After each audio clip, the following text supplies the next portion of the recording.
Welcome to the Canned Wine Podcast, where we open cans and talk about it. We are in Season 4, Episode 39, and this fantastic journey just keeps rolling right along, and this week it takes us to Quebec, Canada, specifically Montreal.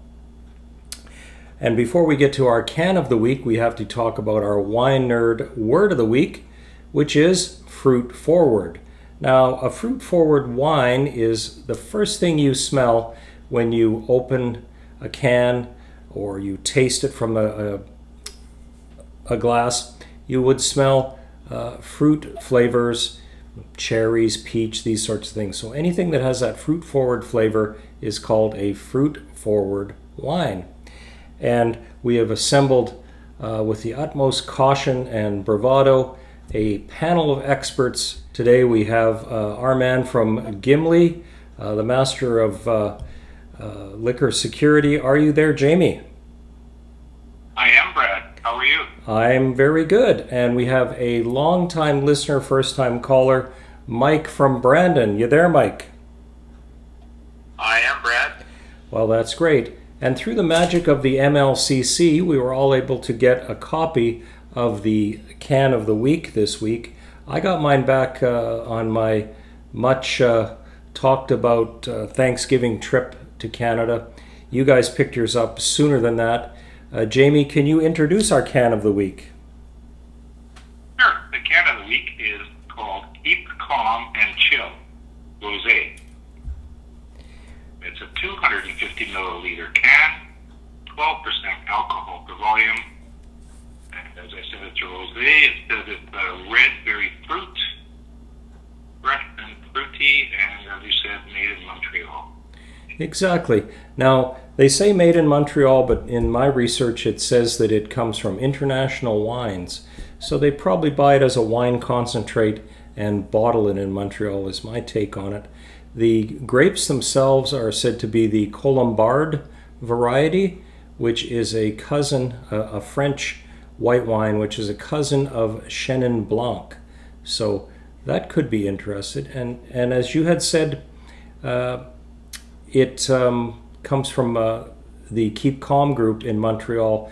We also had a Keep Calm white, and I think they had a red one at one point that I remember seeing. Whether I got that one or not, I'm not sure. I got mine at the MLCC on 10th and Victoria. Where did you get yours, Mike? Same place, 10th and Victoria in Brandon. Same place, different time.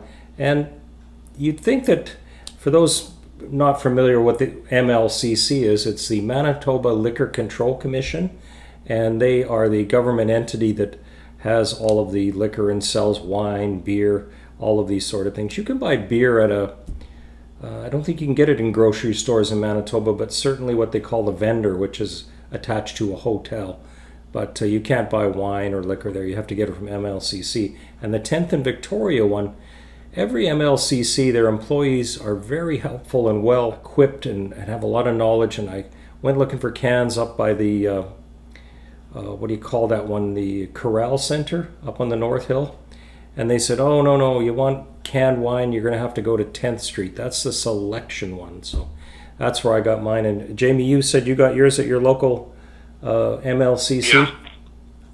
MLCC here in Gimli, Manitoba. I just picked it up today, so it's readily available. Yeah, no, I don't. I don't see. I got L2506, a bunch of numbers in 03. Whether that's the canning date, I don't know. That would put it at May of 25, which would be about right. I don't know. Do you guys have a similar number on the bottom, or? I have L2505. Okay, that's Mike. And what do you have, Jamie? I have 06. Oh, okay. L2506. Okay, so they're probably a similar vintage. Very interesting. Getting back to the Colombard grape, it has an interesting acidic characteristic. It's fairly light, crisp, and is said to have mellow tannins. So that sounds like a perfect combination for a rosé, which we're in the rosé roundup because typically you want to drink these in the spring, summer season of the year. So We're excited. Are you excited there, Mike? I am very excited, Brad. Are you going to be pouring it into a glass or just sipping it from the can? Oh, it's going into a glass. Great. And why do we put it into a glass? We put it into a glass so you can see the color of the wine and all of those things and let it breathe for a little while. And we had been talking, recording, that we probably were thinking about changing the format around to where we would just open the can of wine and then talk about it, which is an interesting thing because it would allow the wine to breathe. And then once we got to the tasting part of it, to be 3, 4, 5 minutes down the road, which isn't a tremendous amount of air, but it does help. So without any further ado, what do we do here at the Canned Wine Podcast, Jamie? We open cans of wine and talk about it. And we've already been talking about it, so let's do the opening. I'm going to give you the countdown.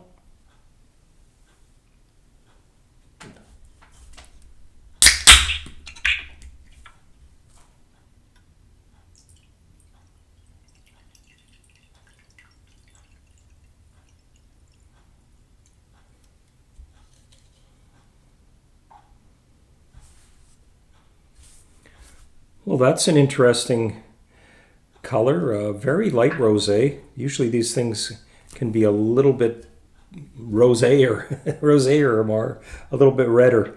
But this is a fairly light pink. I would say almost an orange. What are you seeing, Mike? Agreed, a very light colored rosé. Pink, almost somewhat peachy. Yeah, very peachy. Is it similar, James? Yeah, I have to agree with Mike. I was going to say peachy as well. Yeah, it's not what I expected. And a little bit of carbonation. That's probably put in just to preserve it. It does say it has some sulfites. There's no indication of vegan friendly or whatever, so they might have used an eggshell fining or something along those lines. At any rate, the recommendations for pairing, fairly fruit forward. I'm getting some fruit smells. What about you, Mike? Yeah, a little bit of fruit. Maybe a subtle green apple-y taste, but a bit of red berries.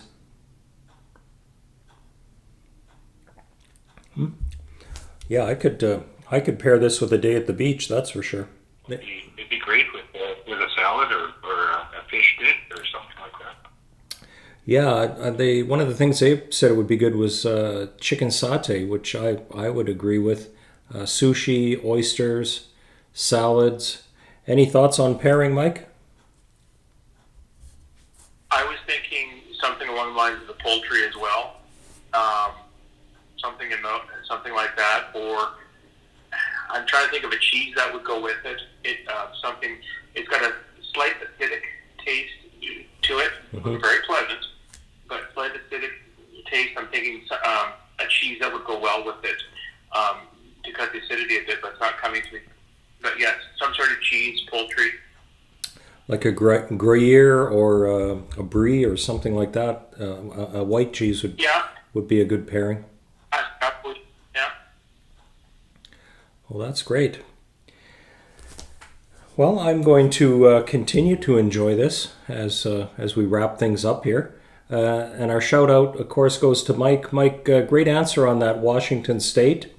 We are sending you your authentic New York postcard. We're running the clock out on these. I think I have 3 or 4 left, but I did get your address offline, and these apparently are great to put on your fridge or anywhere else where you want to have a good look of the New York thing. And we'll certainly say thank you for answering that and appearing. When you said, "Oh, I'm going to show up," and I was like, "Yeah, that would be cool."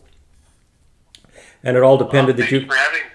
It all depended that you could go down to the liquor store and buy that, which is kind of a rare combination because cans are few and far between in Manitoba. 5 years ago, before I started the podcast, they had a decent selection. I'd say 6, 8, 10 cans up by the Shoppers Mall one there.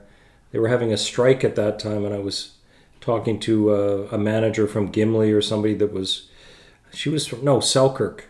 and she came out to help run the store because they were having a liquor strike at that point. But that's ancient history now. And she was telling me which stores had what, and I brought some back. It's amazing you're able to do that. Also to our friend Paul in Port Protection, good luck on your pontoon boat. I think obviously you can't drink while you're on the pontoon boat, but if you're on the beach, I would recommend trying some of these rosé if you can get them, or any kind of canned wine. It's a good tough container, and if you're having a beach party, you can bring what you want and take the rest home. It's a little easier to carry than a box wine, but good on you, Paul. Summer's here. Enjoy it. Our head scratcher for today is, what grape is a cousin of the Colombard? The Colombard grape, the French grape that is used to make this wine. What grape is a cousin to that? Put an answer on our YouTube channel, and we'll track you down and get you one of these fantastic postcards. So thank you very much. And in closing, thank you all for tuning into the Canned Wine Podcast. You're an exclusive group. We got 8.5 billion people in the planet, and we got substantially less than that watching this. So if you're watching, you're in good company, and you're maybe enjoying some canned wine. And this is where we open cans of wine and talk about it. And always remember to enjoy responsibly. Just because it comes in a keen, transportable container, don't drink and drive. Enjoy it at your beach, at your house, when you're doing all those responsible things. The Canned Wine Podcast is a Center Stage production. All rights reserved.